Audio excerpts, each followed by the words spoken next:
Hello, good morning. Welcome to the panel discussion on innovating in the cloud, brought to you by the Economic Times, Microsoft, and Red Hat. Thank you all for joining us. It's a pleasure having you all with us. I am Alokesh Bhattacharya, Senior Editor of the Economic Times. I will host today's discussion. Before we begin the session, let me introduce the panel to you. We have with us S. Anantha Sayana, Chief Digital Officer at Larsen& and Toubro, Gopinath Jayaraj, Chief Information Officer at Tata Motors, Gururaj Rao, Vice President and CIO at Mahindra Finance, Atanu Kumar Pramanik, CIO at Hindalco Industries Limited, Krithivas Neelakantan, Director, Partner and Alliances at Red Hat, and Mandar Kulkarni, Director, Specialist Solutions at Microsoft. Welcome, gentlemen. Thank you all very much for finding time for us, and a warm welcome to the audience as well who was joining us to watch this discussion. The COVID-19 pandemic over the last year has upended everything that we believed in and that we worked towards, before March 2020, right? The way we work, the way we celebrate, the way we do our education, everything has changed. And much of this change has also been enabled by the cloud and cloud technologies, right? Because the internet and the cloud have allowed businesses and allowed consumers to remain connected with one another and continue their lives almost normally, right? Except the fact that you can't go out and engage with socially with people the way you do earlier. Now, what this has also done is that there's a lot of uh, forecasts about investments in cloud software going up, right? So, according to Gartner, public cloud services spending worldwide is estimated to grow at 18% annually to over 360 billion by 2022 from about 258 in 2020. Now, India, of course, accounted for less than 1% of that, right? But after the pandemic and its fallout, this share is expected to rise very rapidly. And at a time when cloud services are evolving and organizations are looking to move towards the cloud, there are so many strategies out there, so many models out there. What do you do? How do you innovate? How do you make sure your data is secure? How do you make sure that you are able to scale quickly when you need it and derive the main benefits of the cloud? These are issues that are still, we are still yet to reach the maturity level, and discussions like the one that we are going to have today are critical for us to really understand the way forward. So before we go to the panel, I would like to invite Mandar Kulkarni of Microsoft to set the context with his welcome address. Mandar, over to you. Thank you, Alok. Welcome, everyone. Thanks for making time for this panel discussion.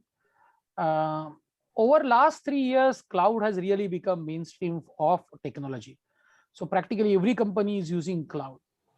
What we would like to focus today is why that has happened and how you can benefit from cloud.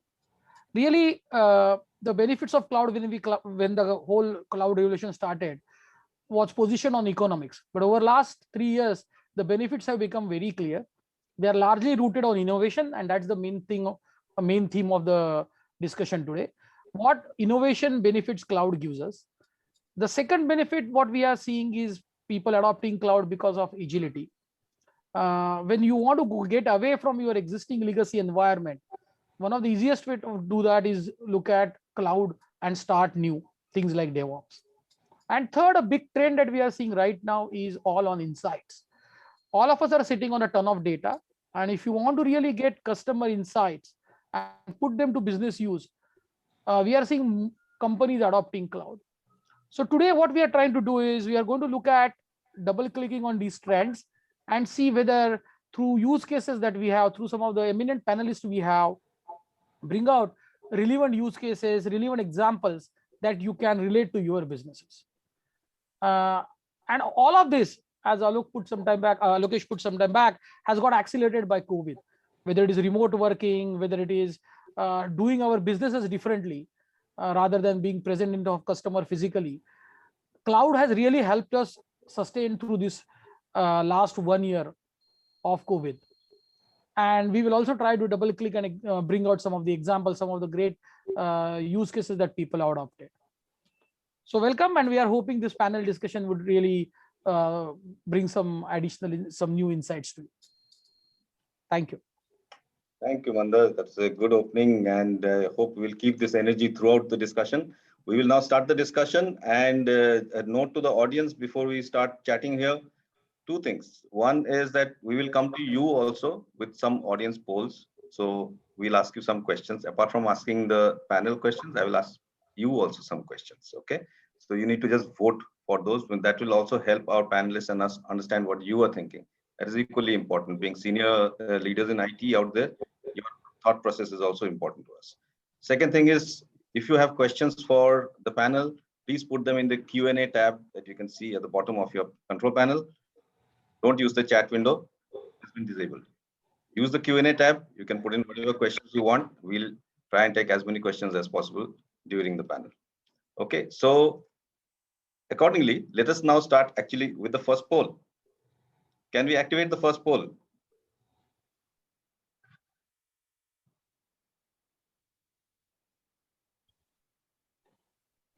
Backend team, Nidhi, can you have the first poll, please?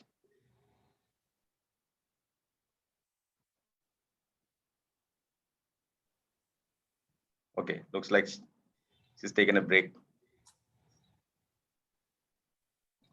Okay, we got the poll here. So this is the question. All the audience needs to vote. Panelists cannot vote. You can watch. You can see the question there. What are the most important business imperatives that are mitigated by adopting cloud? And the options are ability to scale up the business to reach wider audience and markets, ability to innovate faster in business models than in an on-prem structure, reduce the cost of IT operations and overall cost of the organization. That seems to be getting a pretty low vote. Introduces flexibility in the organization's business model. Let's see how it goes. 40% of the audience has voted. We'll just wait a few more seconds to see where this is going.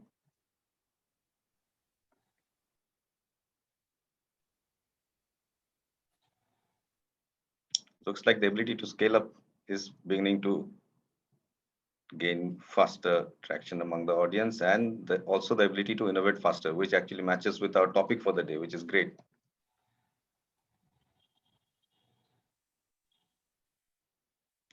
Okay, I think we can stop the poll. Nidhi, I think we've got our answer. I'm a little surprised by the low vote that the reduced cost option has got, because my understanding was that cloud actually reduces a lot of cost in terms of capex and your investments in servers and things like that. But obviously, people are looking at other benefits. So ability to scale up the business and to innovate faster. These are the two options that get very high marks. And now I will take the same question to the panel. What are the most important business imperatives that are mitigated by adopting cloud? According to you, what is it that matters the most? We'll start with Anand. Yeah, thank you, Alok. Happy to be here at this conference on the cloud. And I like the idea of the topic for the seminar being about innovating in the cloud. If you have a data center on premise and you are having computing and storage infrastructure there, and if you lift that up and put it in the cloud, and that doesn't result in anything. We'd like to look at the cloud as a change of a mindset. It's not about whether your infrastructure is physically at one place or somewhere else. If that is the approach, then it's not, and that is what is kind of borne out by the question also, that the cloud is not just another location. It is a different concept that enables innovation to happen. It enables faster scalability and availability. And let me explain how. If you are using the cloud infrastructure only to host a server, then the benefits are only that much. But what the cloud offers is from different service providers in the cloud. There are multiple components, there are multiple opportunities for you to define what exactly do you need to reduce or increase the amount of compute or the storage or the network or the other facilities that you need. And the ability to get all that in quick time without going through a long cycle of CapEx, acquisition, installation, verification, and bringing it live, that entire cycle gets short-circuited. And that is what makes innovation and agility better in the cloud. So I think that is a kind of a startup answer for this conference. And I'd like to wait to hear others on these views and then jump back into the conversation. Sure, let me come to Gopinath next. Gopinath, you saw the reaction of the audience to the poll that we put out, and you've heard from Anand. What is your view on this whole issue?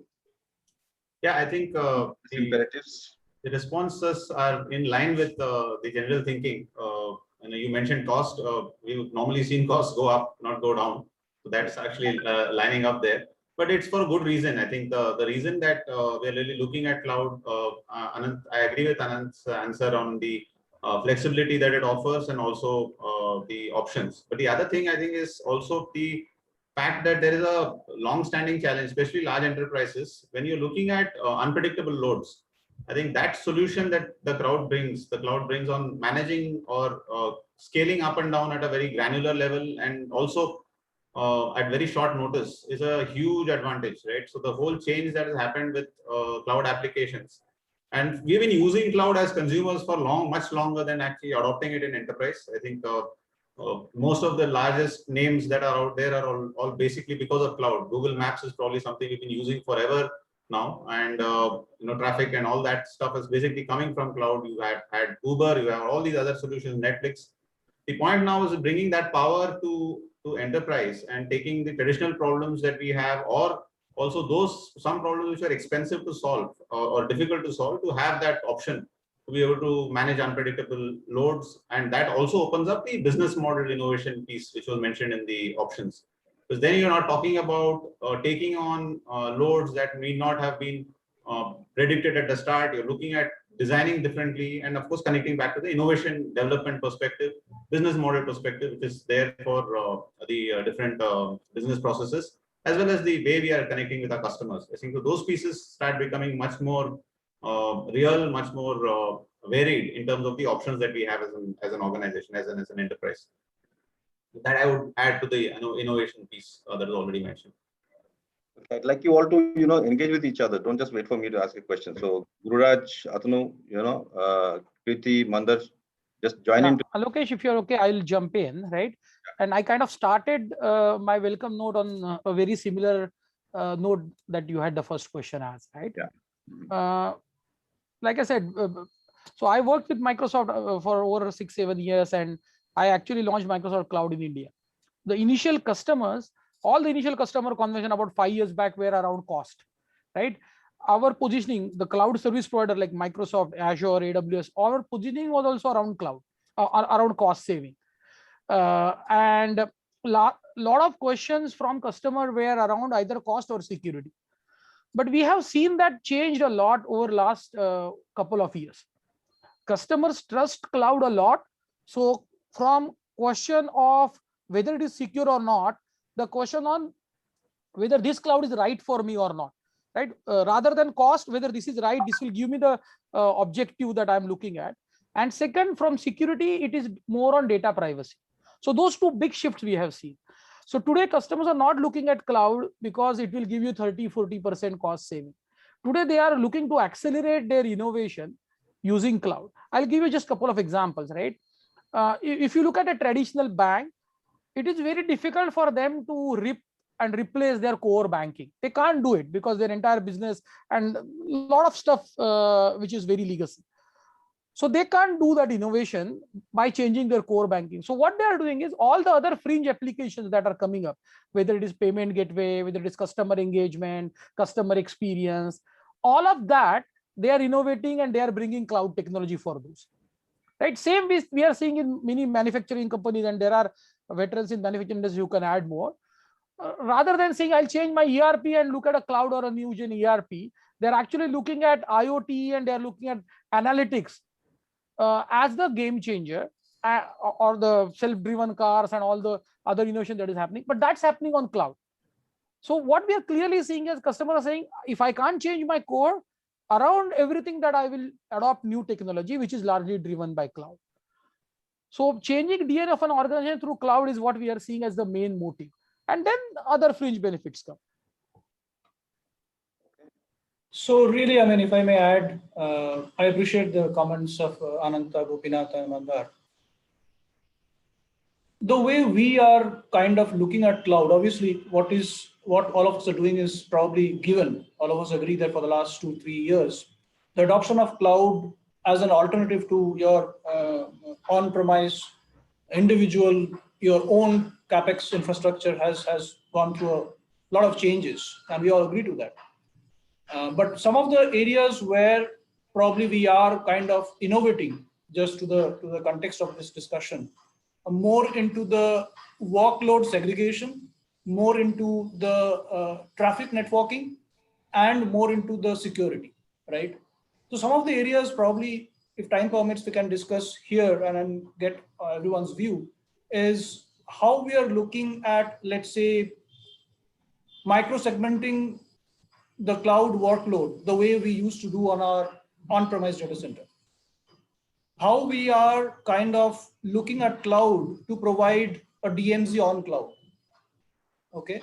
And let's say we all know that in the last 1 year precisely, the flexibility of cloud has given a huge push to the IT as a fraternity, right? And we all agree to that. But let's say for a manufacturing unit like ours, how do we use cloud infrastructure from an edge computing perspective? Some of the cloud companies and ISPs and the network companies, they are providing some solutions, but are they really innovative? Are they really going to help us in the way we are trying to use edge computing? Is cloud an alternative to really edge computing? So these are a few areas that we are exploring, and it would be interesting to get others' views if time permits, Alokesh. Sure. In fact, Gururaj, yeah. Sorry, yeah. I mean, very valuable insights from all my co-panelists here. So I'm happy to, join in that. And if I look at the cloud from the way that normally it's categorized, infrastructure as a service, platform as a service, and software as a service. Infrastructure as a service is quite straightforward. That what it permits any organization to do is not only be flexible or scalable, but it also allows it to be managed without too much of a headache. Okay, the administration and the management of the infrastructure becomes quite straightforward, whether it is with regard to upgrades, patching, backups. You name the various steps you need to do in an infrastructure management role. All of them are automated today, and they are all available at the click of a button. Okay, so that's an extremely valuable benefit for any organization which is of a decent size, medium size, large size, and it helps the organization focus its entire thought leadership and bandwidth on getting the benefits out of the solutions rather than worrying how to handle the infrastructure. Okay, I mean, what happens when the power goes down, what happens when something else happens, the cable is not working, etc. All those kind of things are taken care of when you do an infrastructure as a service, including the DR as a service. Okay, so that takes care of your availability, resilience, etc. And that's a huge benefit, purely infrastructure as a service, I may say. Then we go on to the platform as a service, whether we talk about analytics, as Mandar mentioned, or we talk about mobility, or even some other tools and solutions. I mean, they again are a very useful part for an organization because the generic aspect is taken care of. The same thing goes for the generic functional systems that you would want to put on the software as a service platform. Why would you run your own HR management tool? You would run it on the on the cloud. There's no need to have your own company's HR management system, or say an emailing system. Those kind of generic things where you're not going to add great value to the organization or to the customer by running your own stuff. Okay, so since these are generic and standards driven, as well as very critical for the functioning of an organization. Nobody says emails are not critical. I mean, you don't run emails for 5 minutes and the world comes crashing down. So it's very critical, but at the same time, it is generic. Email for X organization is the same for email for another Y organization. So given that situation, just tap into the cloud. Why would you want to run your own Exchange servers or some other infrastructure out there? So that's another major part, I would think, which happens due to the cloud. So a lot of indirect benefit for innovation, which is basically taking off the generic aspects, the pain points in running technology goes off, and the management bandwidth, the thought leadership bandwidth happens on a lot of other agenda items which add value to the organization. Direct benefits on the innovation thing, I would assume, is with regard to running sandboxes, doing POCs, doing short-term solutions, learn fast, fail faster, etc. All those things you can do on infrastructure and solutions which you can roll out fast and close down also faster. So you can't say that I want to do an experiment for 3 months and then take 4 months just to get the infrastructure in place. And then you don't know what to do if the experiment fails. You don't know what to do with the infrastructure lying at your end. So those kind of things are very much feasible. And today, an organization is no longer a silo. I mean, there are more users, more systems, more information outside the organization than within the organization. Okay, so where can you get all these things together, in an easier, more standardized and more managed manner on the cloud rather than doing it in the in-house on-premise? Okay, and yes, there are always challenges with regard to managing the relationships with the cloud providers, with servicing aspects of the cloud providers, checking out the data privacy concerns, checking out whether the standards are maintained, all that. And finally, of course, the costs. I mean, once you started the tap can keep on flowing, and you never know what's happening to the bills, because an OPEX bill is very different from a CAPEX bill. And normally the finance team keeps a very close watch on the CAPEX bills, and they, the various functional heads have the authority to approve the OPEX bills, and the OPEX bills can keep on running. So it is necessary to keep a close watch on the financials, but you need to see what are the benefits that you're able to get, and then measure against the financial aspects. And these managerial aspects of managing clouds will always be there. I mean, that doesn't go away. Your security framework for multi-cloud or a single cloud scenario will be different from that for a on-premise scenario, but you will have to invest in that. I mean, and that's the way to go forward. Right, thank you. These are my initial comments out here. Hey, Gururaj, I thought just expand on what you said, and I just thought I'll do this so that everybody gets the message. You spoke about email as an example, right? And how crucial it is. And I think many of us who are in the industry, I've been a CIO for a long time, and all of us know that experience, right? What version of Exchange are you running? What version of Lotus Notes are you running? Oh, I'm on 9.8, whatever. Now there is a new version called 10.5. Shall we do an upgrade to 10.5? Oh, okay, this upgrade to 10.5, does it require additional hardware? Does it require additional storage? How shall we plan the strategy for the upgrade? Shall we acquire new hardware? Shall we go get new CapEx for it? Shall we organize everything else? And you spent a nice, beautiful 3-4 months doing that planning, right? Now, how do I upgrade from Exchange something to another something. And then you went through that cycle, CapEx, acquisition, installation, planning, migration, everything. And then you figure out, okay, I've gone to a new version. It's got some new features, and how do I start using those new features? And this is what life was before cloud, that for every application that you are using everything, that there was an upgrade cycle. There was a version number that you had to be very familiar with. And you went through both the hardware and the network and the software cycle to do the upgrade.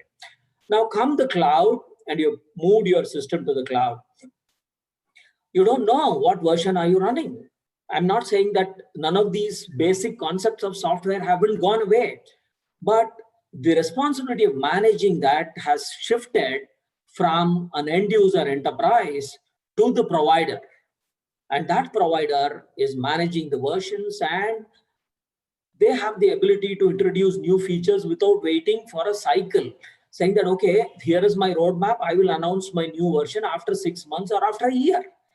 And so when you connect these two examples to the concept of innovation and agility, you see the reality and the translation of innovation and agility happening on the fly, and new features, functionality, and performance enhancement happening to the applications that you are using from the cloud benefit everybody in the enterprise.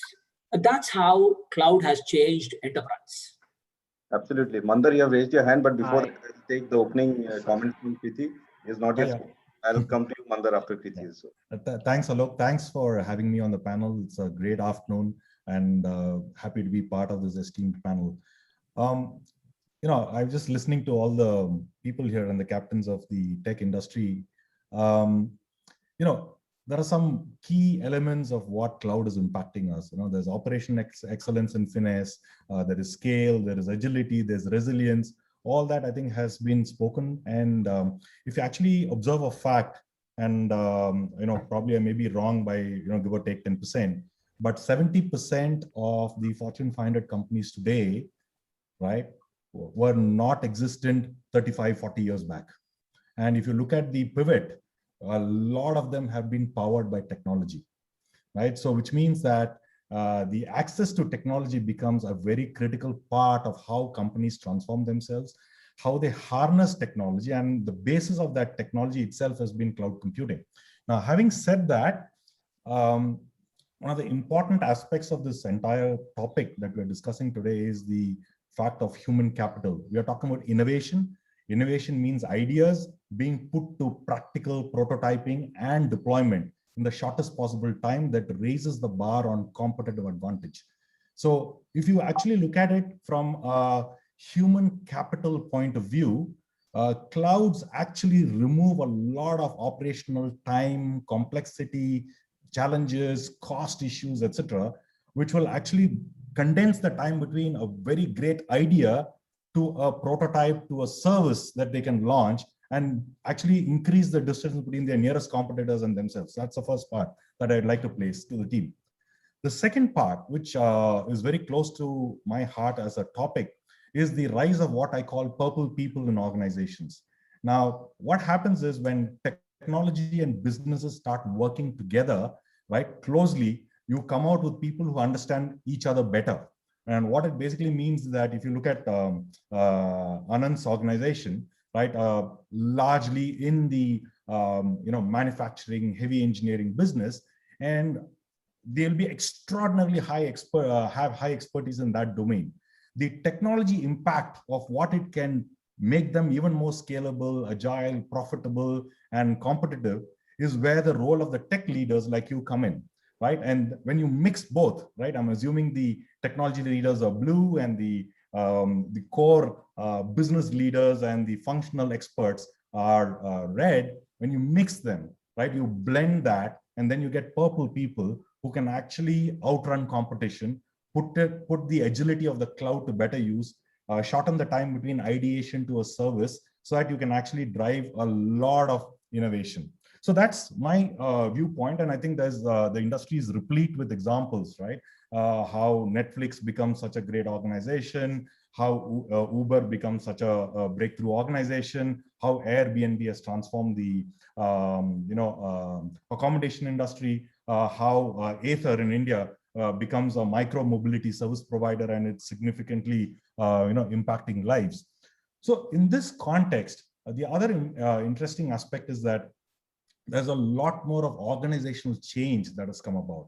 And I'm sure, and I would like to hear from you, is that because a lot of this service is being driven by technology, and that technology is fundamentally the cloud, and I would like to call the cloud as the internal combustion engine of the modern era, right? And the ideas that we have becomes the fuel to propel it. If that is the scenario, then I would like to hear in terms of what is the organizational impact it's having. How, I mean, today, I would believe that CIOs and CDOs and CTOs are on the high table of the organizational senate. They are driving agendas, they are driving competitive advantages, and more importantly, they are actually shaping the nature of the company itself. So I'd like to hear from the co-panelists on that as well.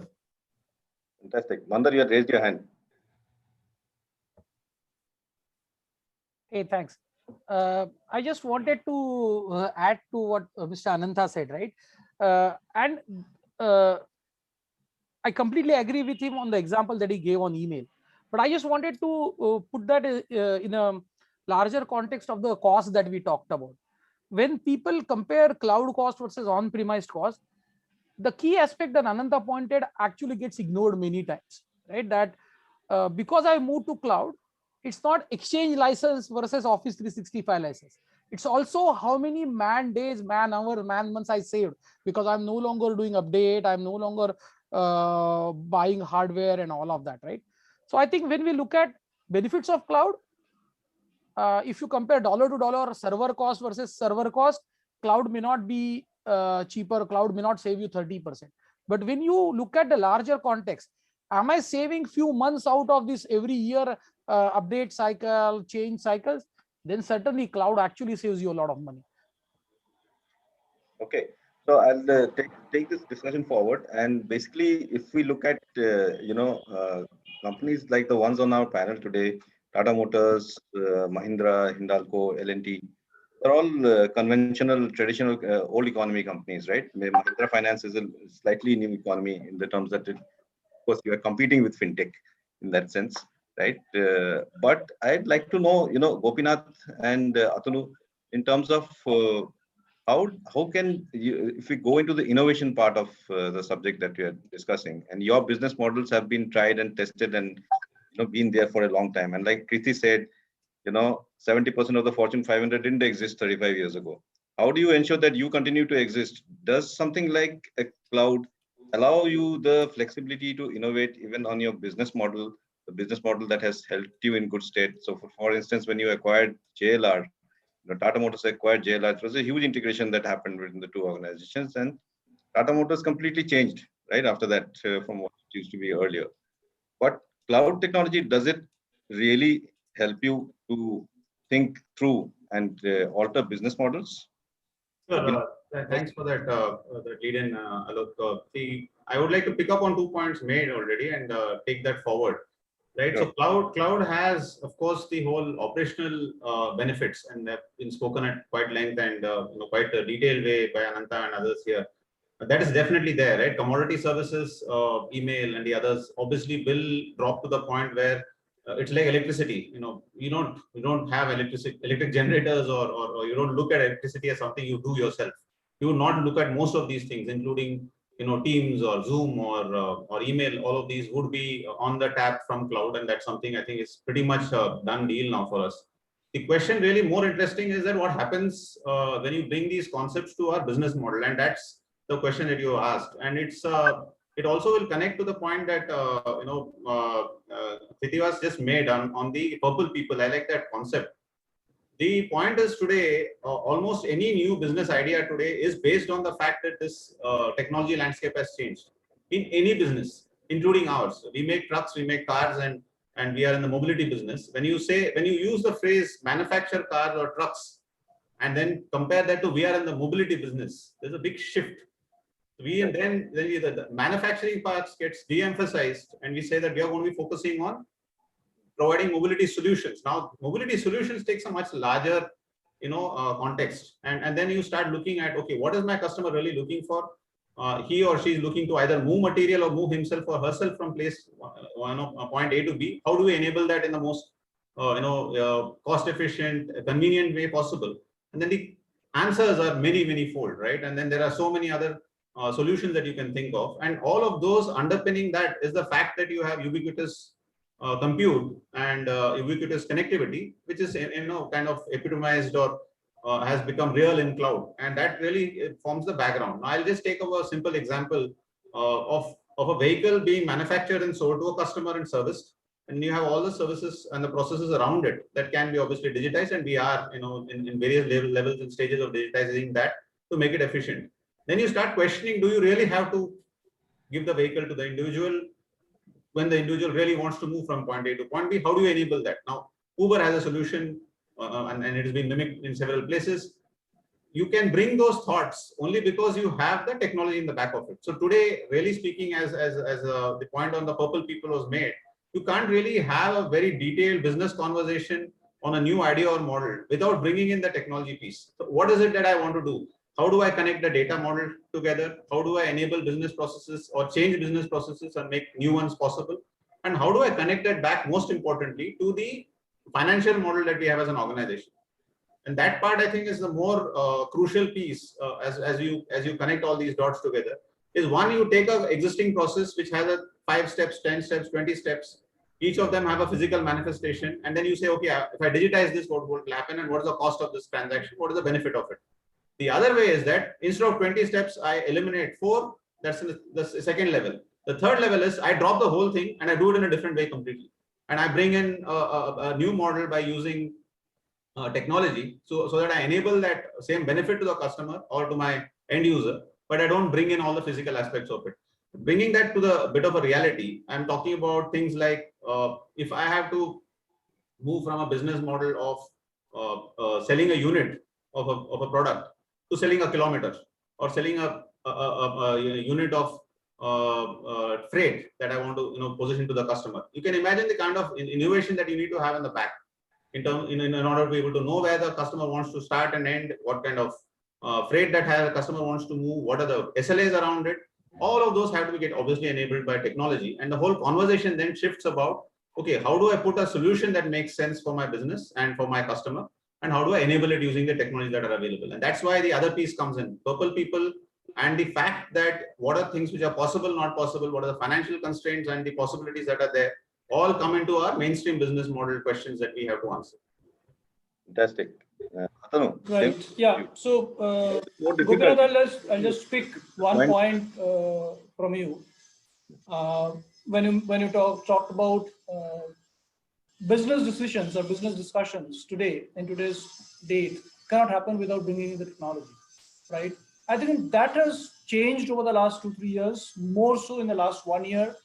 And there, in one way or the other, cloud has played a big time role, because the time to market for anything that we are or we had been developing for the business internally had shrunk to a big extent, right?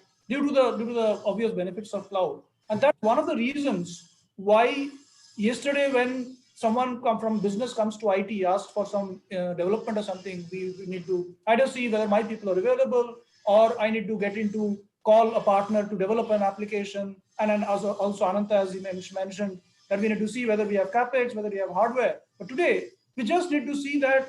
And then also I can say that in my earlier organization prior to Hindalco also, and I'm continuing that same strategy here, that in today's world, if some software is available on the cloud in the market as a tool, we do not need to invest anymore from developing it from the scratch, right? And that's the same principle we are kind of following, at least I'm following for the last 4-5 years, which has given me a much more closer connect with business.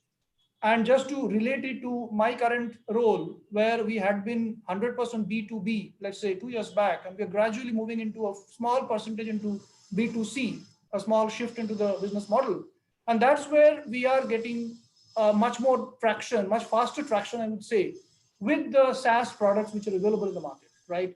It is not only that the product is available, it is also the time that it requires me to configure and make it available for my business as well, from both the sides, right? Also from the other side, in terms of collaboration, I would say that in a global multi-cloud or hybrid cloud scenario, let's say for Hindalco, we have an entity of Novelis in US, or Aleris, which is acquired in Europe, right? If you need to have a single application on any of the business processes, today we can think of having a quick, high available architecture in terms of cloud, be it multi-cloud or hybrid cloud, which in the yesteryears could have taken me 6 months to just plan it out, right? So there are multiple business cases which is in favor of cloud in today's world. But again, maybe there are certain use cases which are not as easy to replicate on cloud as maybe the one I mentioned about edge computing. Another thing, picking up Guru Raj's earlier point, that we categorically know that there is, at the minimum, there are many more coming up now. At the minimum, SaaS, PaaS, and IaaS. Now, the security concerns around SaaS and PaaS and IaaS are very different. IaaS is basically an extension of your own network. It is exactly an extension of your intranet platform, right? You can create multiple connectivities and just extend your private network onto IaaS platform and give it to your internal users. And that's where the security posture of SaaS, PaaS, and IaaS are so different. Even with my talks with all the 4 top cloud providers, I have seen that this is evolving, which is, I feel that bit more innovation, bit more discussion, bit more deliberation is still required in those areas. In fact, Atanu, if you take a look at the questions from the audience, there's one interesting comment from Jatin Bhailabhai Patel. It says IaaS, and he's talking about IaaS only, and you're speaking about it. Upgrade is very complicated in case where computer restart is, okay, where's that gone now? Where restart is needed and need to offload VMs to other compute, which also requires spare capacity to consider while deploying cloud. Moreover, there are some applications which need CPU pinning feature and SRIOV, for which it requires separate computer requirement. Specifically for telco cloud, where application requirement is very stringent. Is that right, in your view? Yeah, so I think it is a very specific in one area, probably he's trying to mention in the telco, as he mentioned. So it may be a very specific use case there, but in general, also in terms of usage allocation, others, there is a difference between specifically IaaS and SaaS, right? In IaaS, as Gururaj also mentioned, that it is more under my control in a way. It is just an extension of my own infrastructure. But for SaaS, if I look at it, SAP on HANA or any other SaaS products, any other ERP products on the cloud as a SaaS, I need to be ready to accept the new features when they bring it in. And let's say in most of the cases, they will give you only one option to defer that update for you, right? And you have to be ready if, say, some of your existing features, configurations have not changed due to the new features introduction. You need to make your users ready by the time they make the upgrade. Okay, so that's one area which maybe some business find it very positive, very attractive. I don't need to invest on time in my updates and all. But on the other side, if you have a huge user base, very distributed user base, it is at times difficult to bring all of them into the new platform, introducing the new features in a softer way, which Anant also mentioned. And it is much easier, let's say Teams or Office 365, some of the features, you may not use it. Fine, I don't know it. It has come in, I don't know. But in case of an ERP, which is on SaaS, and if some of the features that come in, which you don't know, and which has changed out of the features that you were using it, let's say last month, the users have to be trained as per the timeline of the SaaS upgrade of the OEM, of the main OEM vendor. So there are use cases there. Yeah. Okay, I'll come to Ananta now with the same question, on the business model innovation. And then L&T is such a huge behemoth, right? It's a massive organization with so much happening all the time. Is there really any possibility of leveraging cloud for business model innovation? No, absolutely. I think the basic tenets of what the cloud can do are applicable to every business, whether you are large, behemoth, brick and mortar, or whatever it is. Essentially, if you look at information technology or digital, as it is now called, as a function that enables the business, and there are a group of people in information technology or digital who are doing work, how much of the work, the effort that they are spending is spent in organizing the stuff that is required for them to deliver the services, and how much of the time is spent towards innovation. Now, in the pre-cloud era, the work of the information technology department expended a lot of time and energy on organizing themselves to enable delivery of services. Now, if you say that a business requires an application, and which is, I think I'm relating back to what Atanu and Gururaj said, that if you need a solution, and if that solution is available on the cloud as a SaaS service, the time that it taken for you to get your users onboarded and configured and make effective use of that is reduced by 1/10, as against the earlier objective of procuring the solution, installing it, implementing it, configuring it, allowing a very large cycle of customization, and then you get the usage after 9 months, 8 months, 6 months. You can go live on a SaaS application in a matter of weeks. And that is the approach that we have taken. While going to the cloud itself is not something that you have as an objective, that you take everything that is there on your on-premise and then shift it to the cloud, is not something that is going to get you kudos.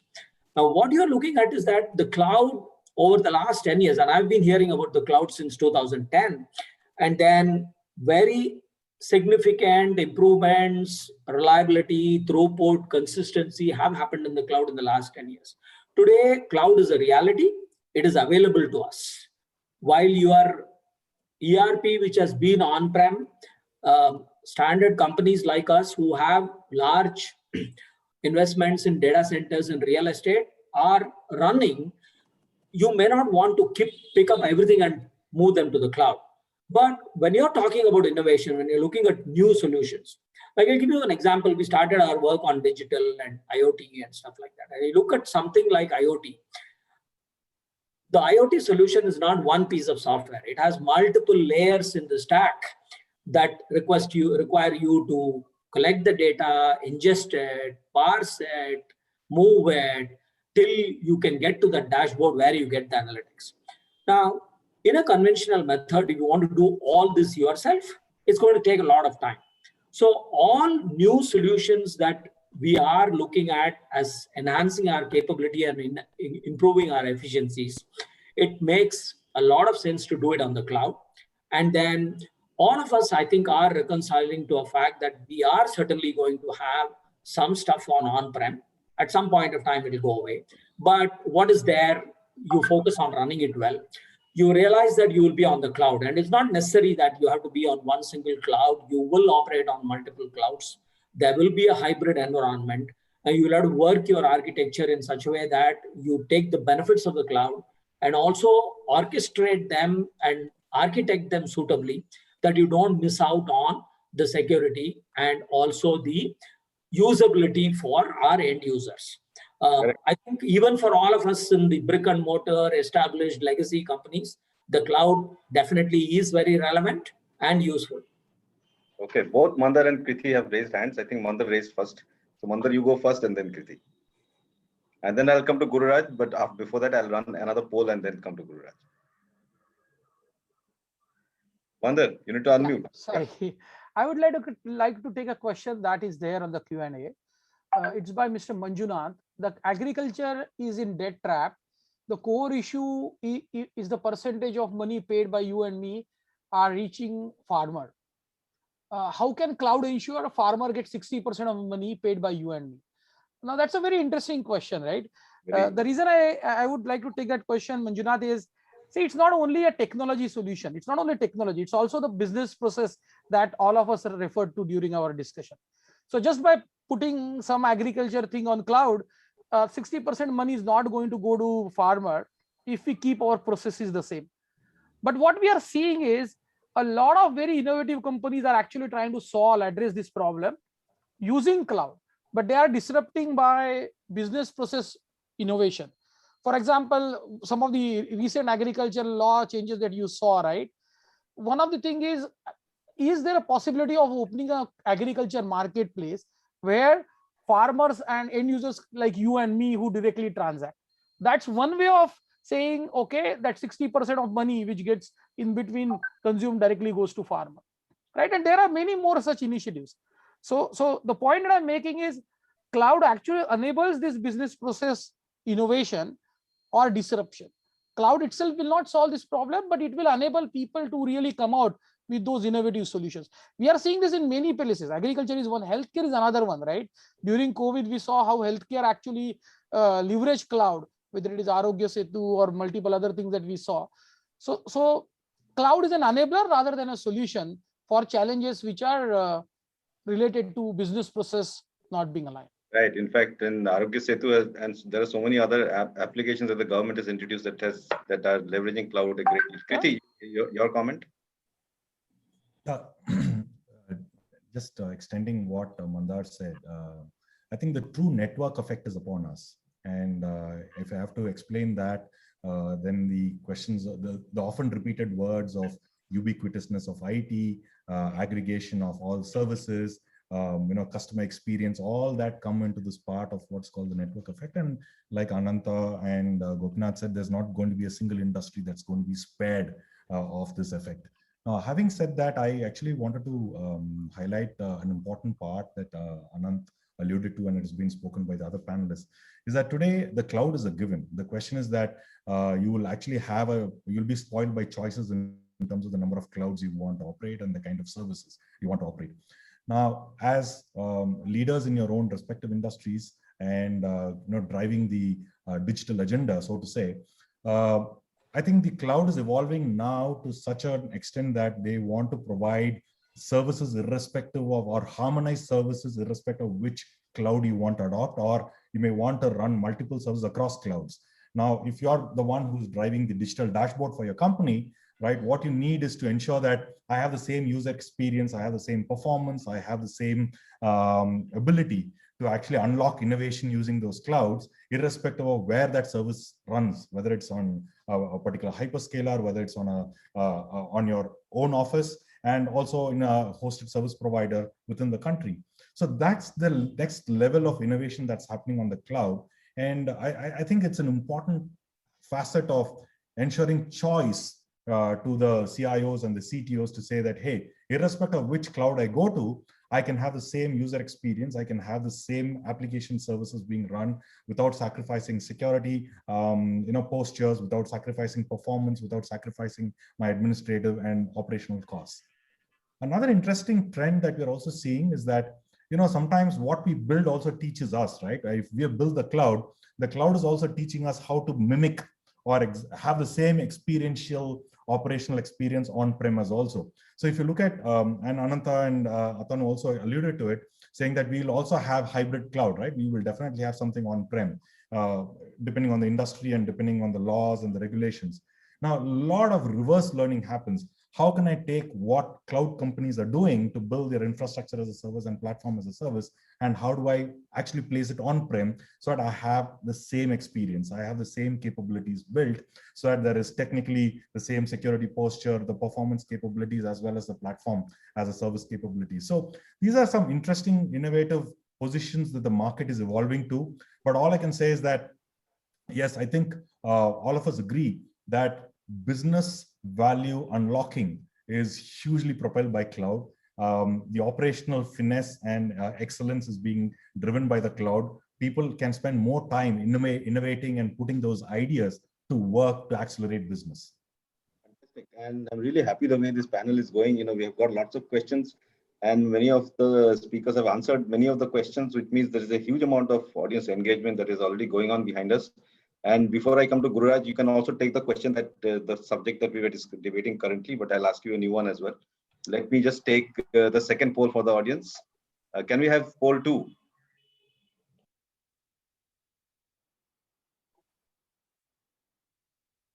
Okay, this is pretty simple, but actually it's a very fundamental question, right?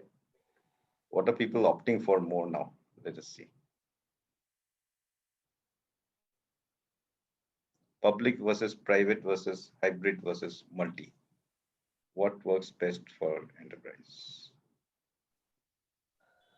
Yeah, it's a very basic but very important and critical question. Yeah, it is very basic. I thought about it twice before asking it. I said, "Nee, we should get a sense of what the market is thinking, where they are going." It's also a point in time, right? If you had asked the same question in 2010, you would have got a different set of answers. Right. Yeah. Actually, Anand, I asked a question of a group about 2 years ago, 2 or 3. I asked them about multi-cloud, and they, didn't know about it. They said, multi-cloud, what do you mean? What are you talking about? But see, today multi-cloud is like everywhere. Everybody is talking about multi-cloud. I'd like to draw an analogy with finance, right? Probably 1,000 years back, when banks didn't exist, you probably stuffed your money under your pillow or in a box and kept it in your home, right? Yeah. Today, I don't think anybody worries about putting money in a bank. Of course, there is something in the back of the mind, but definitely you will have. My dad had 1 bank account. I probably have 3. So, cloud computing is very similar. You start trusting it, it starts working, and you start reposing more faith, and you run it off multiple clouds. Fantastic. Okay, so the poll has stopped and hybrid cloud comes out. with more than 50% choice out of the 4 options. And a close second is not very close, but the second is multi-cloud. Yeah, I'm Gururat. not sure whether hybrid and multi are two different things or single, right? Because there was no multi, as you rightly called it, there was no multi-cloud earlier. We were talking of hybrid. It's only last year or so we started calling multi and hybrid as two different things. But I think in a lot of people's mind, it's still the same. Yeah, so just wanted to test the audience's understanding and what they felt. There is definitely a different kind of voting Yeah, I think I agree with Maybe, Mandar. I mean, with time, probably this differentiation between hybrid and multi will kind of come closer and will ultimately be only multi. Gururat, and maybe people are maybe people are assuming that hybrid also includes some amount of continued on-premise infrastructure, whereas multi could be purely all external clouds. So anyway, that's a different point.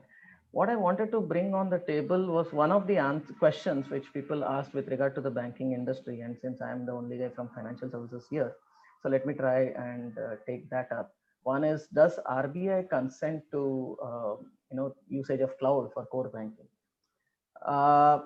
It's an interesting question. It has multiple levels of answers.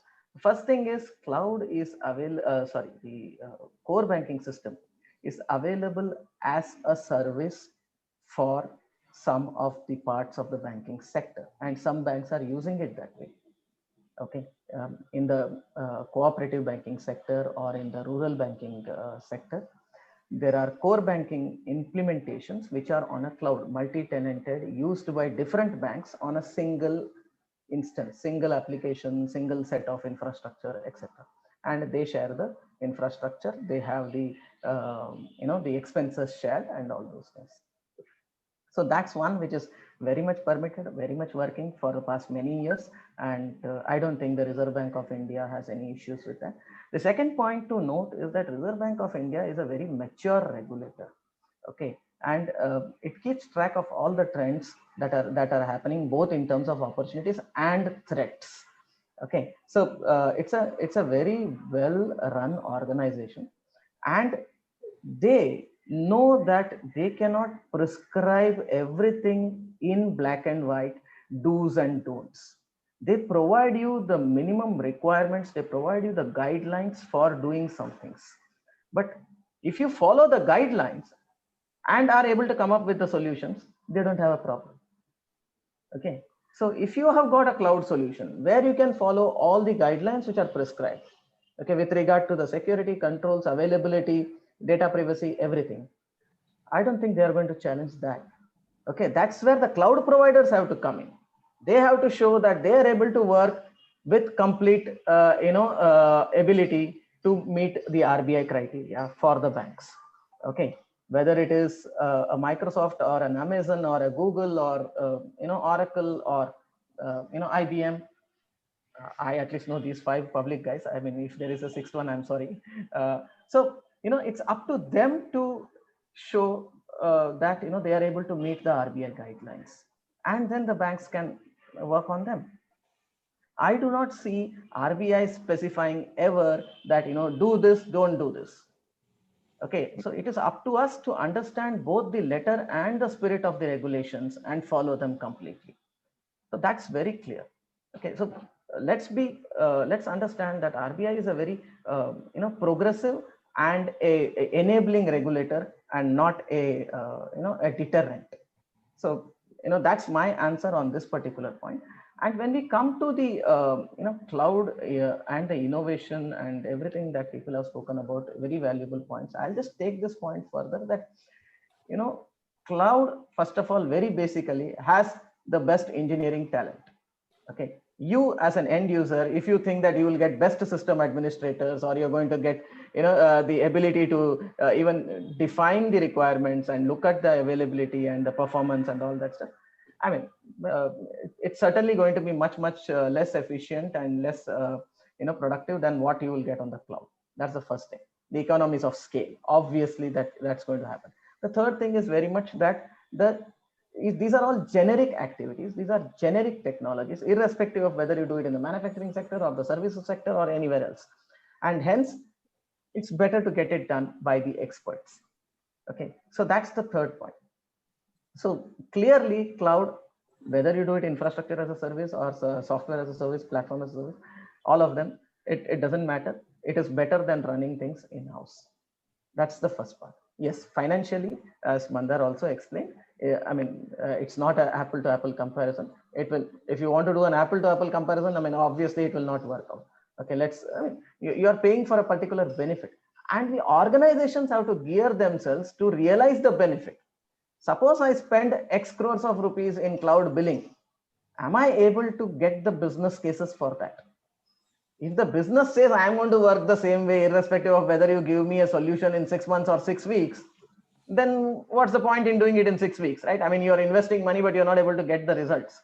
So that's very clear. So the organization as a whole has to gear up that, yes, we will benefit from various things, including cloud.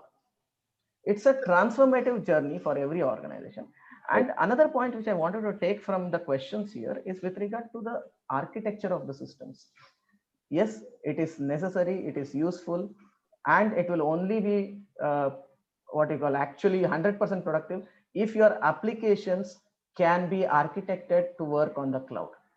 Some of the applications which have been running for many years may need to be re-architected. In very few cases, you may need to even replace them completely if you want to, get the benefits of the cloud. But these are steps that are necessary. There are a few operating systems I can tell you do not run on the cloud. Okay, I don't want to name them here, but they will not run on the cloud. I also have a few of critical applications which I can't take them to the cloud because that operating system itself is not available, or it's available, on the international implementations, not in India. We'll come back to you again. I just want to, Mandar, you have raised your hand, but I'll come to Gopinath. I'll come to you after Gopinath. And Gopinath, I wanted to bring this question to you. Because both to you and Atnu also on the issue of, which cloud model works best. You saw the reaction from the audience. Is really hybrid cloud the way to go? And what are your views on the multi-cloud system? Sure. I think, the answer is that, there's actually no choice really, right? There's no pure public cloud. There's no pure private cloud today. We kind of look at it in a tiered fashion. At least that's what we do here in Tata Motors. There are applications which are essentially your systems of record. Those are your ERP, and those have been mentioned also by others. The benefit, your load is pretty much fixed. You have invested a lot in setting this up, and you probably have operations already running this for you for a while. And the cost of change and the disruption to the business is too large to really touch that, and really the benefit is somewhat limited. Of course, there are benefits in the long run. There's probably be moving into the cloud, but there's really no, from a time in place perspective, there's no real urgency for that, right? Then you have a second tier where you're talking about extranet. So you're talking about not just your internal users. Typically, ERP users are internal. We're talking about your, our dealers, distributors, our partners. There are a lot of these extranet, typically extranet application suppliers, where the combination that there's some of the data that sits and the business process sit inside, some of them sit outside. There's a need for it to be flexible and expandable, where we've seen that typically the hybrid or the private cloud kind of solutions work better.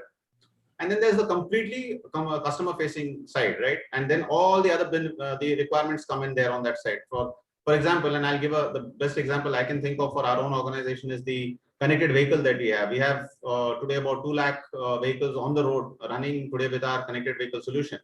And these are essentially sending back data on a as it runs on a 24/7 basis back to the cloud and back to our application servers for us to be able to provide solutions, provide services to our end customers, and also provide a host of other data related services that are there attached to that. That has to really work only in the cloud, because conceptually it works in that environment only. So the complete public cloud is where we have to go for completely customer facing solutions, customer facing problems. And that's the typical tiered approach that we have to take. There was one more question I saw from one of the people asking that, is there value in lift and shift? I would say that, in most cases, not much.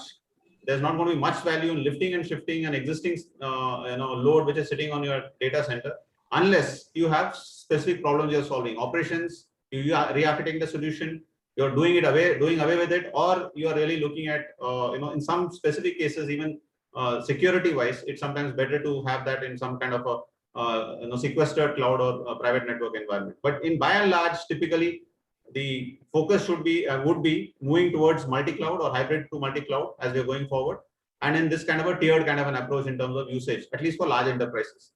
In the other hand, there's one small point I would just like to make is that for really people who are starting out, there's no reason why you would not completely start out with the cloud because of all the other flexibility and cost basis. Correct. In fact, most of the startups that are coming out are all digital native companies. They're starting on the cloud, starting with the net. Their business models are completely built on that premise, right? There are two very interesting questions that relate to the hybrid cloud. Let's just go a little bit deeper into the cloud structure. I can see a question from Shivnath Majumdar and one from Digvijay Singh. And I'll come with this question to everybody, Atanu, Anant, and Kirti. The thing is that what triggers you to think or decide that the company should be opting for a hybrid cloud model? Second part is asking is how do you decide which service provider to go for? And I'm not taking that question to Microsoft because they will say Microsoft ke paas aao, which is expected. No, not really, not really. Okay. So if you allow me, maybe so let me just take that question between hybrid and multi.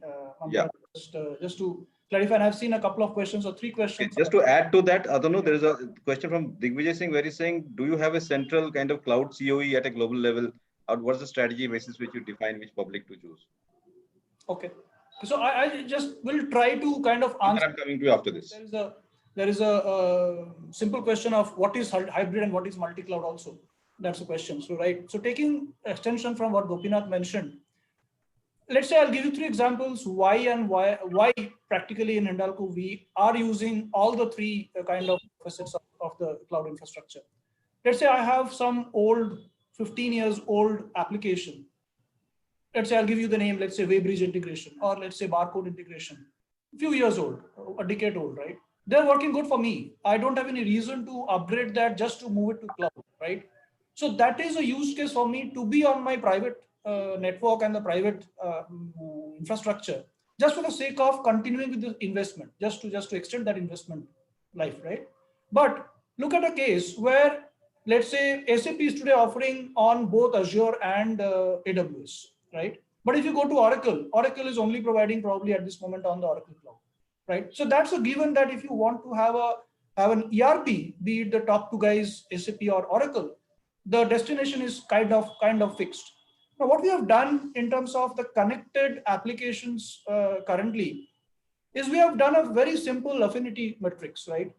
Now, where my ERP is and any application from the transaction perspective, if it is connected to the ERP from my MIS perspective or from my, I would say, derived transaction perspective, we try to put it under the same infrastructure, right? Be it on a public cloud, be it on my on-premise, wherever it is closer. So the data need not flow across the networks for giving me the derived value. That's the premise that we are working on.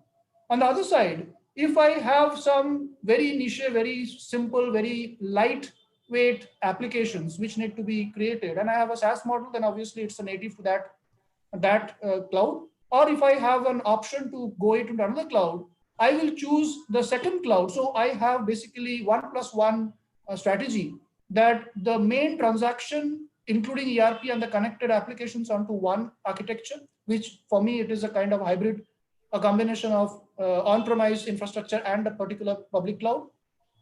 If I need to put into my applications which are not connected to transaction, are very small, lightweight applications, mobility, I put it into another public cloud, and thus creating an atmosphere of my own private network, private infrastructure, and the public cloud, that's hybrid. And when I put into one public cloud and the other public cloud, that's multi-cloud, right? And today, in the world today, there are multiple service providers who are providing you a seamless dashboard and a service for managing multi-cloud. Multi-cloud is basically any of the public clouds across inter and intra, right? Between Oracle, Google, AWS, Azure, any other one. IBM also provides, some of the other biggies also provide the public cloud today. So across all those, if you kind of publish your application, that's a multi-cloud environment. And just I was trying to answer some of the questions that was there on the chat box. I'll take this question to both Microsoft and Red Hat, because this is an important question for both of you in terms of which cloud model to adopt and why. Mandar, go first. Sure. So my recommendation is first thing, why do you need multi-cloud or hybrid cloud, right? Your choice should not be driven by technology. Your choice should be driven by what do you need, right? As you add more clouds, as you add multi-cloud, your management is going to get complicated. Whichever technology, whichever provider that you use it. So the first thing that you should look at is what can I take on SaaS, right? Because I think Ananta made a great point in terms of how SaaS can help you get away from management. So your first choice should be looking at a SaaS. And for whatever reason you can't adopt SaaS, maybe there is not right solution, maybe you can't put your data, whatever is the reason, right?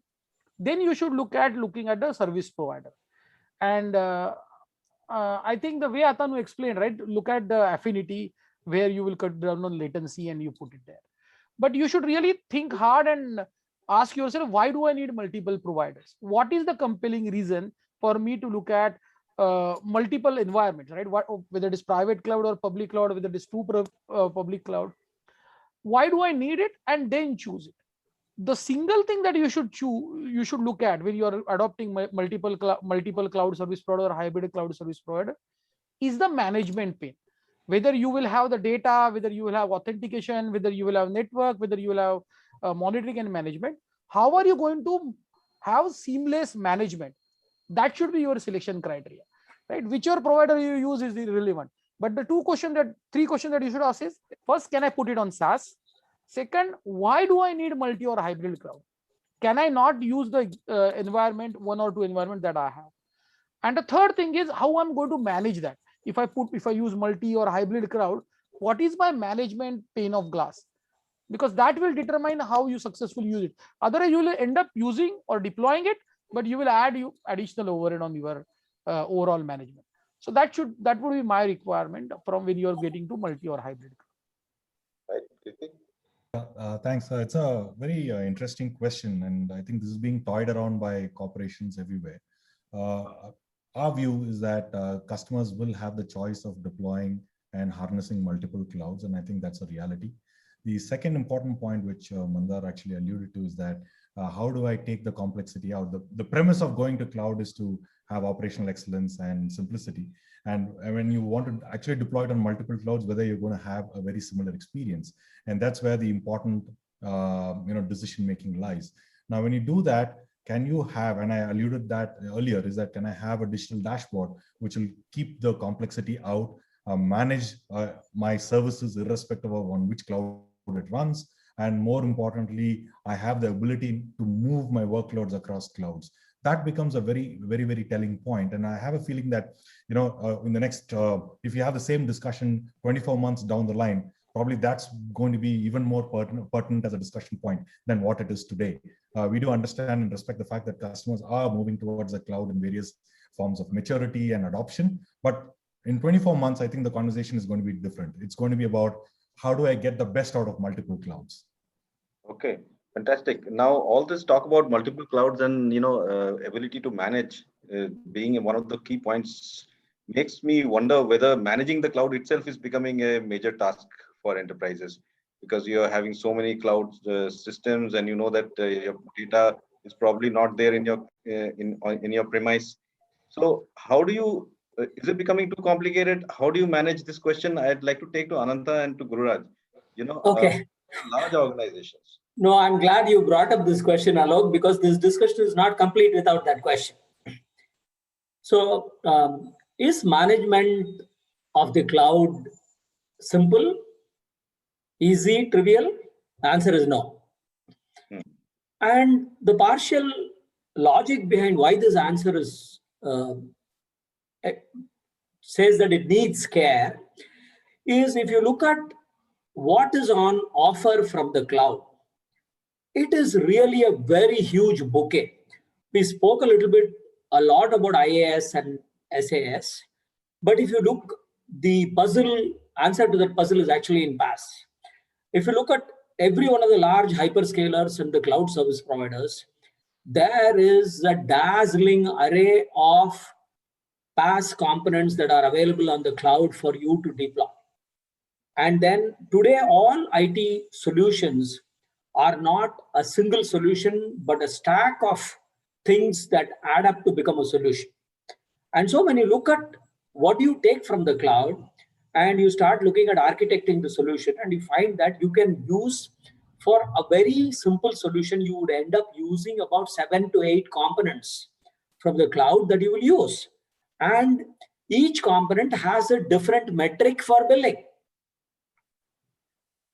And so if any one of us have looked at a bill from a cloud service provider, you know what I mean.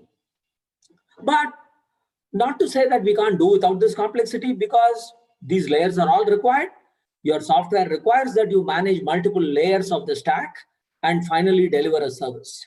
So, and I don't think, to take on to that earlier topic, nobody starts out with the premise that I have to be a hybrid cloud or I have to be a multi-cloud. If you are able to find all that you require with one service provider on the cloud, makes a lot of sense for you to stay with it.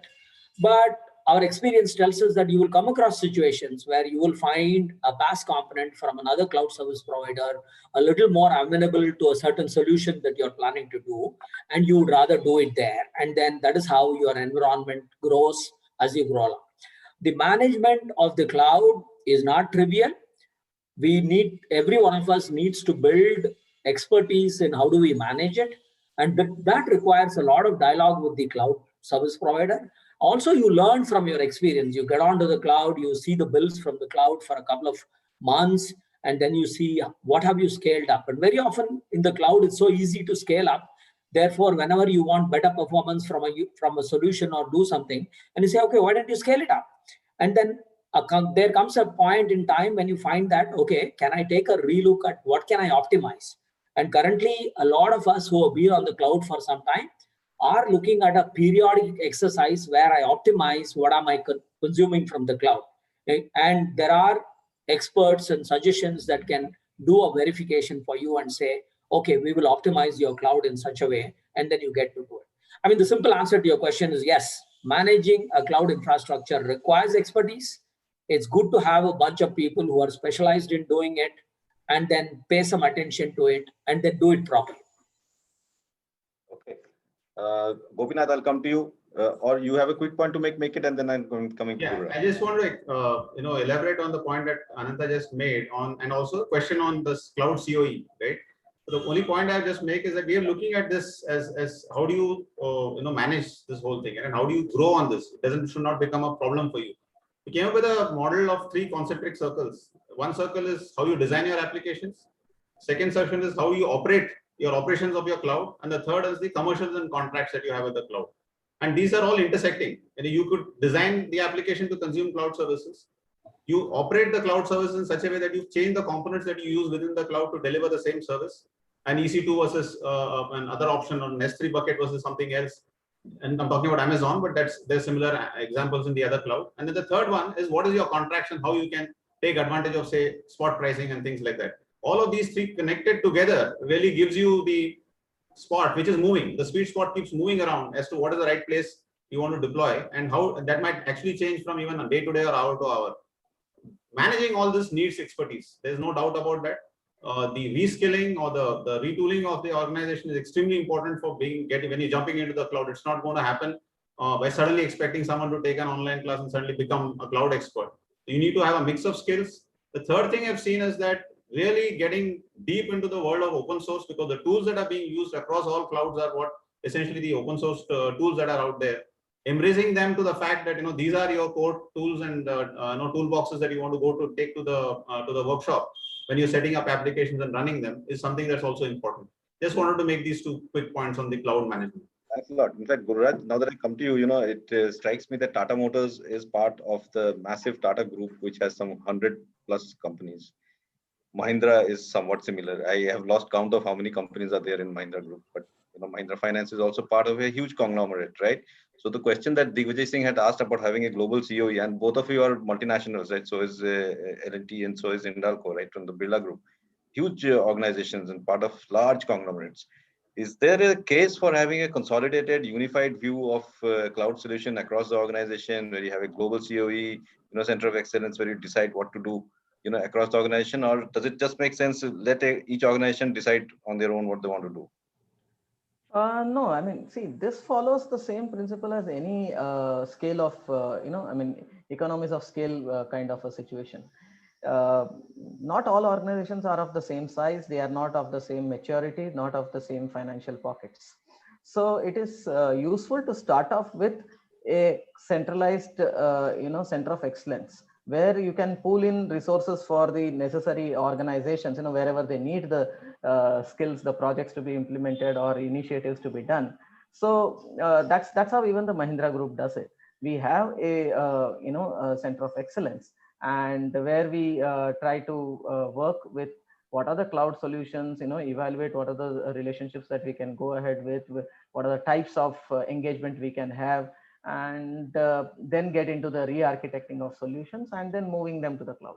So certainly it's a very useful step. And when you are at a stage when you cannot, I mean, when the resource availability itself is a challenge, plus, I mean, you would not want to invest everything at one point of time, you should start off with a COE. You should start off with the, the ability to share resources across organizations. And then as each one gets the benefit of it and they want to invest more, certainly they would, build their teams accordingly. So that's a very, I mean, I think that's as you pointed out, all the co-panelists belong to large conglomerates.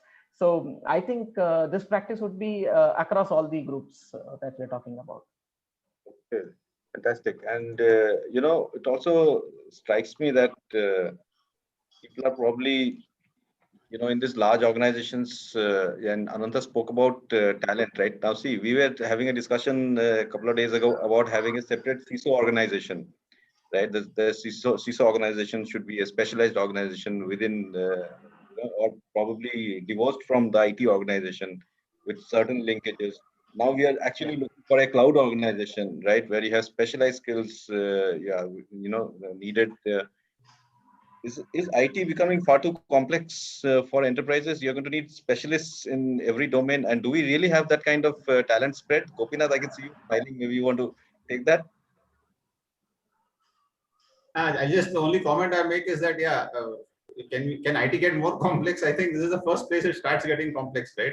And the complexity is then thrust upon the rest of the organization. Skills and the COE concept are both things that our group also are seriously looking at, and there are at various stages of maturity those solutions are coming in. There's no doubt that they are getting complex. Organizationally, do they need to be different units? I don't know that. Each organization has their own dynamic on how they want to use. But I think the interconnectedness and also making sure that there is a seamless leverage, because the organization designing applications, connecting and speaking with the business, organization providing the infrastructure or the cloud and the digital solutions, and also the organization securing it needs to be seamlessly working, right? You cannot have internal divisions that are creating friction, because that slows down, it brings down all the benefits you're supposed to get using cloud and digital if you don't have that kind of a seamless unit working together. I think a project mindset and a mindset of saying, okay, how do I make this live for my business as soon as possible or as efficiently as possible, brings everyone together. That makes sense, I think. And for us, in our own organization, we believe that cross-functional teams, especially, we don't even call them that. We just call them project teams and put people together to make things happen. Seems to work. But no way can we downplay the need for very rapid and very high level of expertise required from within organizations. This cannot be outsourced, is what I also feel. This is really core to the organization in terms of architectural strength and design and understanding of how you're using these core components, because they are really part of your business tomorrow. Do you agree with that, Kriti? You had also raised your hand, but I also wanted to take your view on what Gopinath is saying. I agree to Gopinath. The organizations have to change. They are evolving to accommodate this cloud computing. And I think I would call it reallocation of responsibilities within organizations do happen. But the positive thing is that it fosters phenomenal collaboration that has never happened before, because of cloud computing, because the percolation of technology is so deep and innate that everybody has to be bootstrapped to be a part of this innovation journey that will accelerate business. But having said that, whether cloud computing needs different skills and evolved skills, certainly yes. Driving an airplane or using an airplane or managing an airplane is definitely different from riding a bicycle, right? So that level of sophistication is required. That will come. But hey, there are so many advantages of getting to point A to point B using an airplane. So obviously, the organizations have to level up. People have to level up, skills have to level up to take advantage of cloud computing per se. I would also actually hazard to say, technology currently seems to be ahead in terms of the business ideas and technology ideas. Technology innovation is not, or business innovation has not uniformly spread itself, but over the last 3-4 years, it's been very promising. And I would believe that the next 3-4 years, it's going to really make a big impact. Thank you. And in fact, we are now at 1:25 p.m., which is like just 5 minutes away from closure. So we started off with a poll. Let's end it with a poll, right? So there's an interesting question, and not from we are going to ask people whether they're actually looking to invest more in cloud technologies in the next fiscal. So while we are all talking about how important cloud is becoming, are you going to put your money where your mouth is? That is the question. Let's see. So do you see your company investing more in cloud technologies in the next fiscal? Yes, by a lot. Yes, but not by much. Not at all. Not sure. Not at all is almost non-existent. So gives us a good idea of where we are heading, whether people invest in other technologies or not. Cloud is definitely going to get a share of the wallet. 50% voted already, and the first option is still. Actually, people are actually saying cloud investment is going up quite a bit. Is it the same for your organizations, Ananta? Yeah. See, a lot of the new stuff that you want to do, we didn't have enough time. We didn't talk about how containerization, Docker, Kubernetes is all evolving. And if you look at all the machine language, machine learning, and the algorithms and the AI that works, all that work happens on the cloud. So if you're looking at newer solutions, changing your business model, doing new things, obviously your investments in the cloud should go up. Yeah, that's what it looks like. Actually, in fact, I still have a long list of questions, but it's been an enthralling, discussion here today, and I would really have liked to have continued this discussion for another 2 hours, but we can't do that. We'll be taking all of your time. It's been an absolute pleasure, all of you, for having you on this panel. And we learned so many things, despite the fact that we could not take a few questions. We had a huge kind of very good engagement with the audience, got some good audience questions. You all also answered the audience directly on some questions. There's specific questions coming for individual panelists, which is always a good sign of engagement. We had almost 300 people joining us in the webinar today, and 230 are still here, even as we are going away. So now I would like to hand over to Kirti of Red Hat for his vote of thanks. Yeah, thanks, Alok.